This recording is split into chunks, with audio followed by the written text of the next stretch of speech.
กราช2569นะซึ่งในเจ้าวันนี้นะเก่ากับผมอัตมาภาพ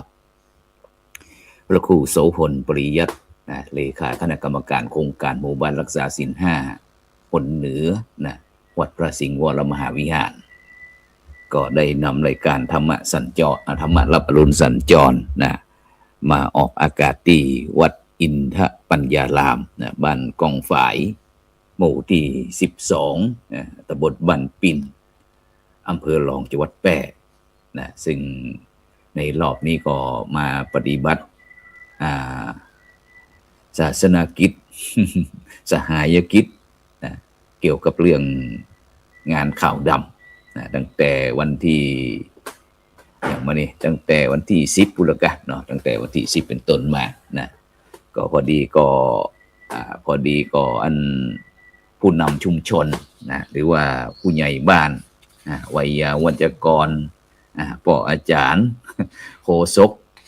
ประจำหมู่บ้านนะโฆษกประจำวัดนะได้เสียชีวิตนะก็เลยจำเป็นที่จะต้องเดินทางมาที่จังหวัดแพร่นะเพื่อที่เป็นกำลังใจนะกับพี่น้องชุมชนประชาชนหมู่บ้านนะที่เกิดการสูญเสียผู้ใหญ่บ้านหรือว่าผู้นำชุมชนนะซึ่งก็ถือว่าเป็นเรื่องสำคัญนะเพราะว่าการสูญเสียผู้ใหญ่บ้านหรือว่าผู้นำชุมชนนี่ก็เปรียบเหมือนการขาดเสาหลักของชุมชนของหมู่บ้านสิ่งที่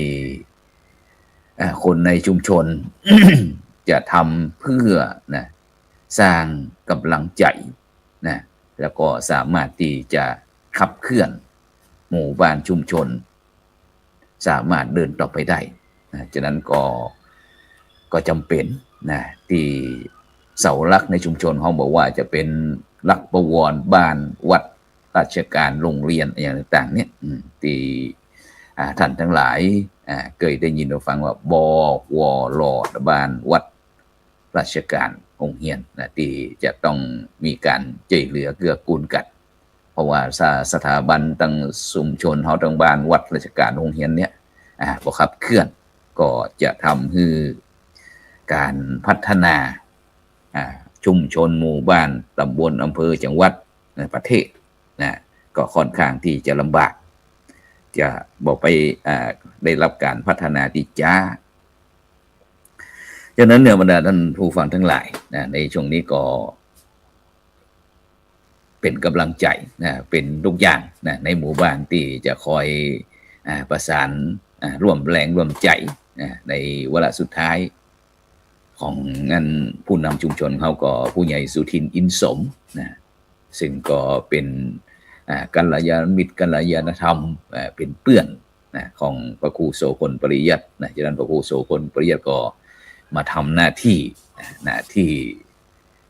ที่ควรจะทำก็คือการจัดงานศพของผู้ใหญ่คือสมเกียรตินะเพื่อที่จะเป็นการแสดงความกตัญญูนะแล้วก็ยกย่องคุณงามความดีที่ผู้ใหญ่เปิ่นเคยทำให้หมู่บ้านแล้วก็ช่วยดูแลครอบครัวผู้เสียชีวิตนะก็คือให้กำลังใจแล้วก็อำนวยความสะดวกเรื่องต่างๆบอกว่าจะเป็นเกี่ยวกับเรื่องการจัดงานหรือว่าอำนวยความสะดวกหน่วยงานต่างๆนะแล้วก็ช่วยสืบสานต่อยอดงานที่ผู้ใหญ่ได้ทำไว้แต่บ่คือยุดชะงักนะก็คือใจกลไกตึงผู้ช่วยผู้ใหญ่บ้านนะคณะกรรมการบ้านนะวัดว่าอารามนะในช่วงที่ว่างเว้นจากผู้ใหญ่เนี่ยก็ช่วยกันดูแลความทุกข์สุขของหมู่บ้านของวัดของว่าแตนชั่วข่าวแล้วก็ได้ประสานเกี่ยวกับตั้งส่วนราชการตั้งในอำเภอตึงกำนันนะเพื่อที่จะให้ตั้งราชการได้รับทราบแล้วก็จะมีการจัดเตรียมกระบวนการในเลือกตั้งตามวันละตามระเบียบข ของกรมการปกครองกระทรวงมหาดไทยต่อไปแล้วก็ที่สำคัญก็คือได้สร้างขวัญกำลังใจนะคนในชุมชนที่ต้องสูญเสียผู้นำโดยเฉพาะผลงานอย่างต่างๆที่ผู้ใหญ่ได้ทำไว้นะสำเร็จมามาจาต่างๆนะอย่างที่วัดของเฮานี่ก็ถือว่าเป็นตึงวัยวัจกรเป็นตึงผู้ใหญ่เป็นตึงป่ออาจารย์เป็นตึงโฆษกเป็นทุกเป็นศาลาด้วยนะออกแบบออกบ่วงนะแม้พระครูโสพลประหยัดจะอยู่ที่เชียงใหม่นะแต่ก็ยังมีอันผู้ใหญ่นะคอยดูแลความเรียบร้อยตดแต่งนะนี่ก็ถือว่าได้นำชุมชนพัฒนาคู่กันพระครูโสพลนี่พัฒนาด้านพระพุทธศาสนาส่วนผู้ใหญ่นี่ก็จะพัฒนาในด้านชุมชนควบคู่กันไปนะซึ่งก็ทำให้หมู่บ้านนั้นได้รับการพัฒนาอย่างต่อเนื่องนะฉะนั้นบรรดาท่านผู้ฟังทั้งหลายความเป็นผู้นำนี่ก็มีความสำคัญอย่างยิ่งเพราะว่าการที่เขาจะได้ผู้นำเป็นผู้ใหญ่ก็เป็นกำนันก็เป็นนายกก็เป็นอบตก็เป็นสมาชิกเทศบาลก็เป็นผู้นำชุมชนเขาเนี่ยแต่เนี่ยจะต้องกว่าจะได้แต่ละคนเนี่ยบรรดาท่านผู้ฟังทั้งหลายนะโดยเฉพาะอยู่ในศีลกินในธรรมเป็นนักพัฒนาบอกว่าจะเป็นเรื่องงานด้านสังคมสงเคราะห์การพัฒนาคุณภาพชีวิตโดยเฉพาะดูแลผู้สูงอายุผู้พิการผู้ด้อยโอกาสแล้วก็โดยการจัดพัฒนาคุณภาพชีวิตของคนในชุมชนนั้นให้ดีขึ้นนี่นะมันไม่ใช่ธรรมดาจะต้องมีการจัดการทำแผนการทำประชาคมเพื่อที่จะจัดเก็บข้อมูลชุมชนจัดเวทีประชาคมฟังเสียงเจ้าบ้านแล้วก็จัดทำแผนงานแล้วก็โดยเฉพาะนี่เป็นตัวประสานงานระหว่างตั้งรัฐตั้งราชการตั้งชุมชนแล้วก็ดูแลคณะกรรมการในชุมชนคณะกรรมการหมู่บ้านนี่นะบรรดาท่านผู้ฟังทั้งหลายถือว่าเป็นเรื่องหนักเหมือนกันนี่ถ้าบุคคลใดท่านใดที่ถ้าว่ามีจิตใจที่เสียสละแต่นะนี่ก็ลำบากโดยเฉพาะกว่าที่จะมีผู้นำที่มีคุณสมบัติแล้วก็การทำงานบอกว่าจะเป็นเรื่องการวุฒิการศึกษาหรือว่าการบริการบริการสังคมชุมชนเป็นผู้นำเปลี่ยนแปลงเป็นผู้นำที่ก้าวหน้าโดยเฉพาะเรื่องปากเรื่องต้องเรื่องอยู่ที่อยู่อาศัยอย่างต่างๆในบรรดาท่านผู้ฟังทั้งหลายเป็นเรื่องสำคัญฉะนั้นก็พอดีก็หมู่บ้านของเขาก็ได้สูญเสียผู้ใหญ่สุทินอินทร์สมไปอย่างบ่มีวันกลับโดยอายุ59 ปีความจริงก็60 ปีแหละซึ่งก็จะเกษียณอายุประมาณเดือนกรกฎาคมนี้ก็บ่ได้เกษียณสักกรรมบ่ได้เกษียณสักกรรมก็เป็นผู้ใหญ่ตลอดไปฉะนั้นก็ในนามของคณะสงฆ์คณะศรัทธาวัดอินทปัญญารามก็ขอแสดงความเสียใจ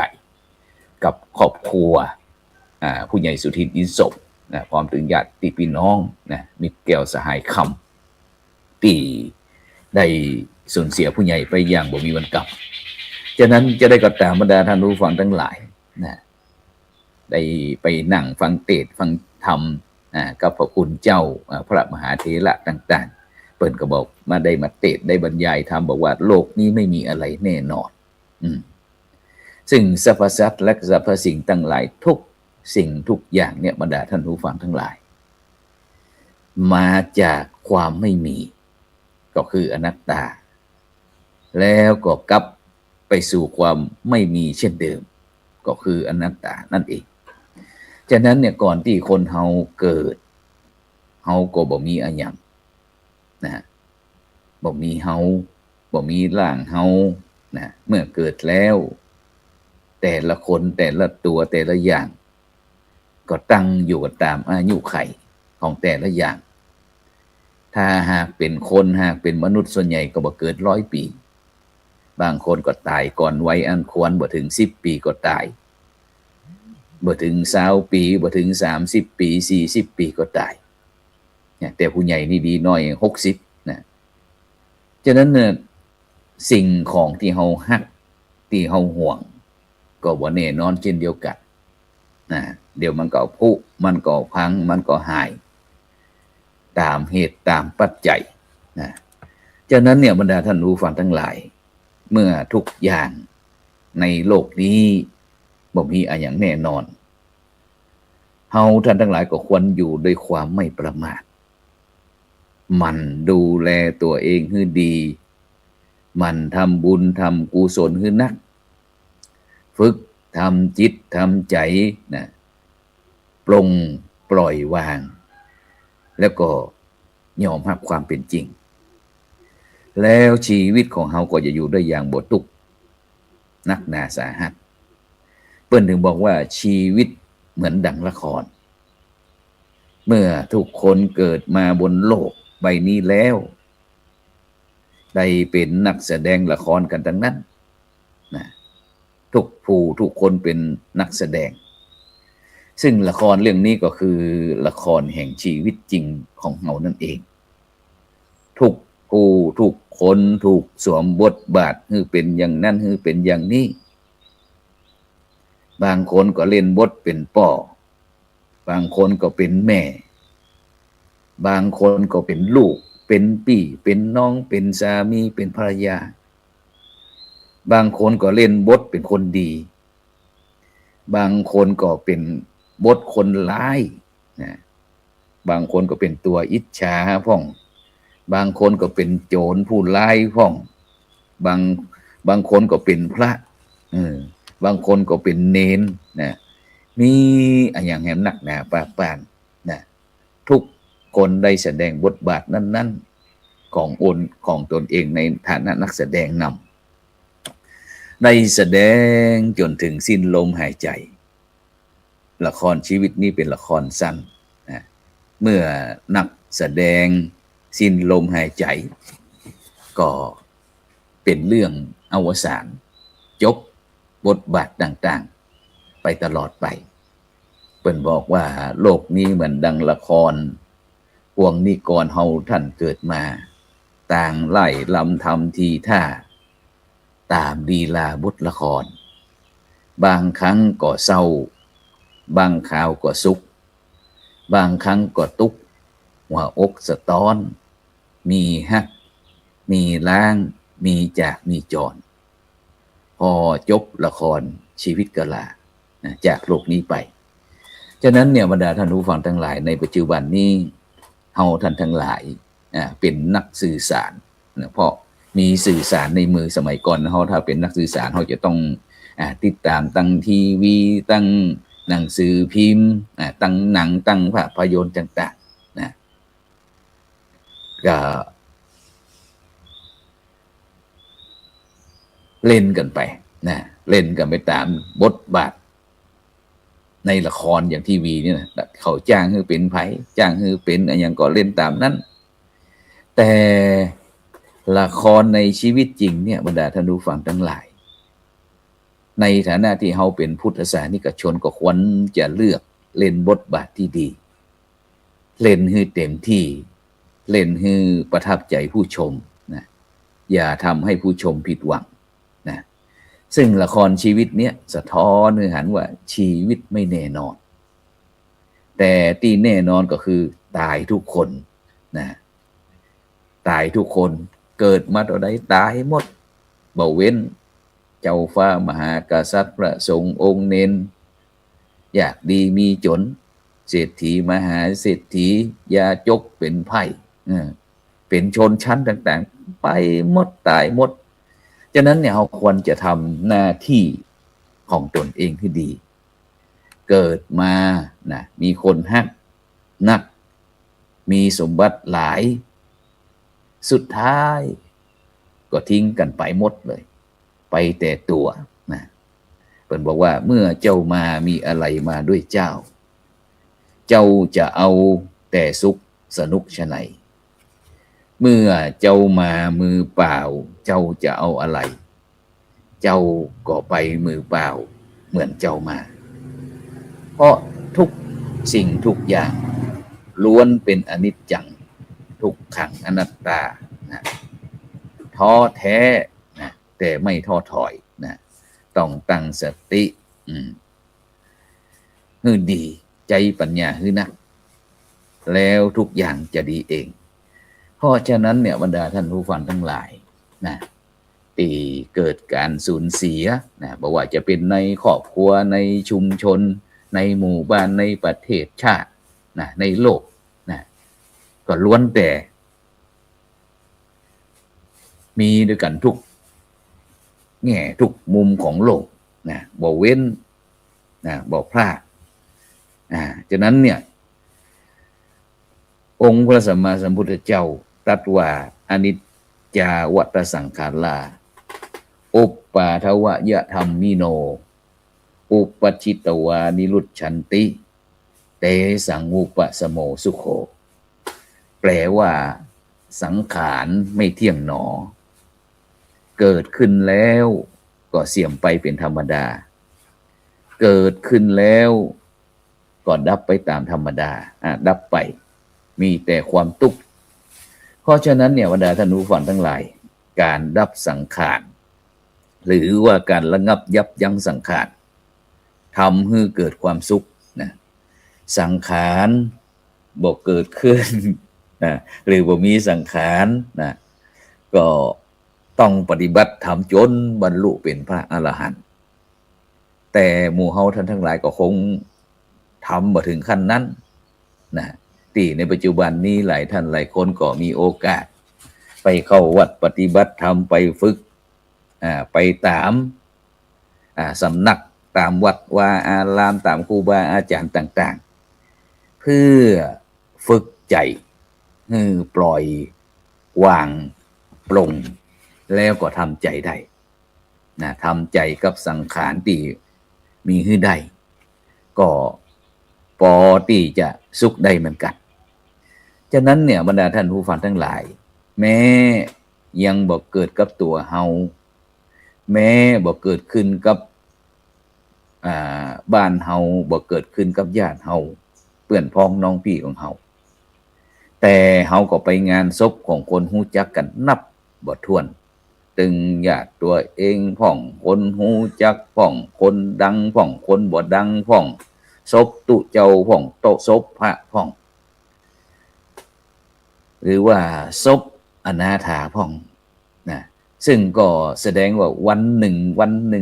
เนี่ยนะมันก็จะต้องเป็นตัวของเฮาเองนะความแก่ความเจ็บความป่วยที่เกิดขึ้นกับตัวเฮาและความตายนะที่เกิดขึ้นกับคนอื่นๆเปิ่นฮ้องว่าเทวทูตนะหลายท่านหลายคนคงได้ยินว่าคำว่าเทวทูตนะเทวทูตซึ่งหมายหรือว่าสัญญาณเตือนจากเทวโลกซึ่งเตือนหมู่เฮาอยู่ตลอดเวลาเพื่อให้เฮาทั้งหลายได้ฮู้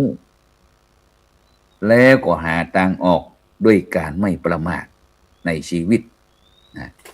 การไม่บ่ประมาทในชีวิตก็คือการทำความดีการทำความดีก็อู้ง่ายๆก็คือในก็แก่ทุกๆวันมีเจ็บมีป่วยมีไข้เรื่อยๆเป็นประจำและก็ต้องตายแน่นอนฉะนั้นเนี่ยท่านทั้งหลายทำความดีทำบุญทำกุศลดีกว่าเฮาจะได้สบายอกสบายใจหากโลกสวรรค์มีแต่หากโลกสวรรค์มีจริงก็จะได้ไปเกิดบนสวรรค์ตัวอีกนะคิดเอาง่ายๆแบบเนี้ยนะโดยความรู้สึกของเจ้าพุทธภาษานิกชนทั่วไปถ้าเฮาท่านทั้งหลายรู้ว่าตัวเองจะตายวันนี้วันพรุ่งนี้หลายท่านหลายคนก็คงจะเร่งทำแต่ความดีแน่นอนดังนั้นเนี่ยบรรดาท่านผู้ฟังทั้งหลายความคิดที่เป็นอนุสติหรือว่าเจริญมรณานุสติว่าความแก่ความเจ็บ ได้เกิดขึ้นกับเฮาแล้ว ความตายนะก็อาจจะเกิดขึ้นในวันพรุ่งนี้วันฮือนี้ก็ได้มันบ่แน่นอนฉะนั้นความไม่ประมาทในการดำเนินชีวิตของเฮาท่านทั้งหลายก็จะต้องเร่งทำความดีคือนักๆนะบุญเนี่ยถือว่าความดีหรือว่าคือความสุขบอกว่าจะเป็นวันนี้วันพระ8 ค่ำ15 ค่ำวันดับวันโกนนะซึ่งถ้าเราอู้ถึงวันพระนะก็ต้องนึกถึงบุญเพราะเป็นวันที่พุทธศาสนิกชนทำบุญให้ตามหักษาศีลเจริญจิตตภาวนากันนักวันหนึ่งฉะนั้นเนี่ยท่านทั้งหลายบุญชื่อเป็นของความสุขนะบุญนี่นะเป็นชื่อของความสุขดังที่พระพุทธเจ้าได้ตรัสว่ามหาภิกขเวปุญญานิภายิทธะสุขัสเสตังอธิวจนังซึ่งแปลว่าดูก่อนภิกษุทั้งหลายคำว่าบุญนี้เป็นชื่อของความสุขนะเธอทั้งหลายอย่าได้กลัวบุญกันเลยนะบุญทำให้คนทำมีความสุขนะทำให้มีความสุขเพราะบุญคือความดีที่ขจัดความบ่ดีหรือว่าความชั่วบุญคือความสบายใจที่ขจัดความตุกข์ใจบุญคือความขยันที่ขจัดความขี้ค้านความขี้เกียจบุญนะคือการฮือคือการให้การแบ่งปันที่ขจัดความตนีทีเหนียวนะบุญนะคือความเมตตาที่ขจัดความโกรธความโมโหร้ายนะบุญคือปัญญาที่ขจัดความฉลาดน้อยฉะนั้นเราสรุปแล้วเนี่ยบรรดาท่านผู้ฟังทั้งหลายบุญก็คือความสุขแท้ๆนะฉะนั้นเนี่ยเราในฐานะที่เป็นพุทธศาสนิกชนทั้งหลายจะต้องฝึกการทำบุญหรือว่าทำความดีเนี่ยคือมันเกยชินการทำบุญหรือว่าการทำความดีบอกว่าจะเป็นเรื่องการฮือทานการรักษาศีลไหว้พระสวดมนต์ทำสมาธิฟังธรรมบำเพ็ญสาธารณประโยชน์ต่างๆเพราะฉะนั้นเนี่ยคนที่บอกก่อยได้ทำหรือว่าบอกเคยทำก็บอกว่าทำยากทำบ่ได้บ่มีโอกาสบ่ชินบ่ถนัดบ่คล่องแต่ถ้าเฮาท่านทั้งหลายฝืนทำบ่อยๆบ่เมินบ่นานการทำบุญทำกุศลจังนี้ก็ทำง่ายทำคล่องแล้วก็เกิดความเคยชินนะอย่างที่มาที่วัดอินทปัญญารามบ้านคลองฝ่ายนะช่วงออกพรรษาแล้วก็พระสงฆ์องค์เจ้าองค์เนนก็บอกให้มีบ่ได้จำพรรษาอยู่บ่ได้จำวัดนะแต่พอมีตุลุงพระเนนเถรน้อยพระสงฆ์องค์เจ้าต่างๆที่เดินทางจากทั่วสารทิศได้แวะได้เวียนมาพักเนี่ยคณะสัตยาญาติโยมก็ได้มีโอกาสทำบุญตื่นเจ้าใส่บาตรสวดมนต์ไหว้พระลุกทำความสะอาดบ้านนะช่วยเหลือสังคมมันทำทุกๆวันนะนิสัยเหล่านี้นะที่ควรที่เฮาท่านทั้งหลายจะทำกันเรื่อยๆฝึกทำบุญให้ตามนะฉะนั้นในเจ้าวันนี้ก็ถือโอกาสในโอกาสวิกฤตที่หมู่บ้านของเฮาได้สูญเสียผู้นำก็คือผู้ใหญ่สุทินอินทร์สมซึ่งถือว่าเป็นเสาหลักของหมู่บ้านของเฮาที่ได้จากโลกนี้ไปสู่ปรโลกไว้หน้าฉะนั้นก็เพื่อที่จะเป็นถือโอกาสที่เหล่านี้เอามาอู้ให้พ่อแม่พี่น้องบรรดาท่านผู้ฟังทั้งหลายได้รับฟังเพื่อที่จะบ่ได้ประมาทตอนนี้เกิดกับหมู่บ้านพระครูโสพลปริยัตินะในอนาคตอันไกลวันแน่นะมันอาจจะเกิดขึ้นกับในหมู่บ้านเฮาในชุมชนเขานะอย่างที่เฮาได้สูญเสียพ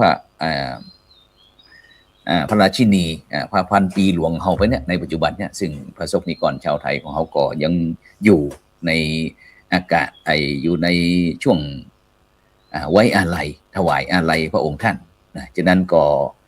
ในการดำเนินชีวิตด้วยความบ่ประมาทนะในเจ้าวันนี้พระครูโสพลปริยัติก็ได้นำข่าวสูญเสียงานข่าวดำมามาจากคือพ่อแม่พี่น้องบรรดาท่านผู้ฟังที่ฟังนอกจากที่ผู้นำของเขาสูญเสียแล้วเขาก็ยังมีผู้ใหญ่ในหมู่บ้านของเขานี่แหละนะก็คือลุงเอาเจ้าปู่เนี่ยอากาศร้อนเกิดฮิสโตกเนี่ยไปทำการทำงานมาอากาศมันร้อนเดี๋ยวร้อนเดี๋ยวหนาวต่างๆเนี่ยถ้าเขารีบเอาน้ำอาบน้ำรู้สึกว่าไปทำงานมันร้อนโดดสาดน้ำทันทีเลยเนี่ยบรรดาท่านผู้ฟังก็ต้องระมัดระวังนะเพราะว่าเขาจะต้องสร้างคือร่างกายเขาคุ้นเคยก่อนมันจะแห้งฉะนั้นก็ในโอกาสในเจ้านี้ก็เลยถือโอกาสในนำข่าวมาประชาสัมพันธ์เรื่องการบำเพ็ญบุญบำเพ็ญกุศลผู้ใหญ่สุทินอินสมอายุ60 ปีผู้ใหญ่บ้านกองฝ่ายหมู่ที่12ตำบลบ้านปิ่นอำเภอรองจังหวัดแพร่ซึ่งเป็นหมู่บ้านรักษาศีล5ต้นแบบเป็นหมู่บ้านเป็นวัดประชารัฐสร้างสุขของคณะสงฆ์ไทยเฮาก็เลยได้นำมาจากคือพ่อแม่พี่น้องบรรดาท่านผู้ฟังฉะนั้นก็มิตรแก้วสหายคำที่มักคุ้นกับผู้ใหญ่สุทินนิสมก็เรียนเจริญพรเด้อวันพรุ่งนี้ก็จะได้นำสรีระร่างผู้ใหญ่ไปชาปนกิจที่สุสานดงลานตำบลบ้านปิ่นอำเภอรองจังหวัดแพร่ฉะนั้นก็ท่านใดที่มักคุ้นซึ่งเป็นผู้ใหญ่บ้านได้ปฏิบัติหน้าที่จนวาระสุดท้ายเพิ่นก็ได้นำมีการประชุมที่อำเภอก็มีการนำสวดมนต์ไหว้พระเสร็จแล้วก็วูบลงไปเลยบรรดาท่านผู้ฟังทั้งหลายนี่เป็นคือทำงานจนสุดท้ายของวาระชีวิตฉะนั้นก็ขอบคุณอนุโมทนากับบรรดาท่านผู้ฟังเด้อบุญใดกุศลใดที่ท่านทั้งหลายปรารถนาสิ่งหนึ่งประการใดอันเป็นไปโดยชอบประกอบด้วยธรรมะบ่ผิดศีลบ่ผิดธรรมก็ขอฮือพันสำเร็จทุกประการอายุวันโนสุขังพระลัง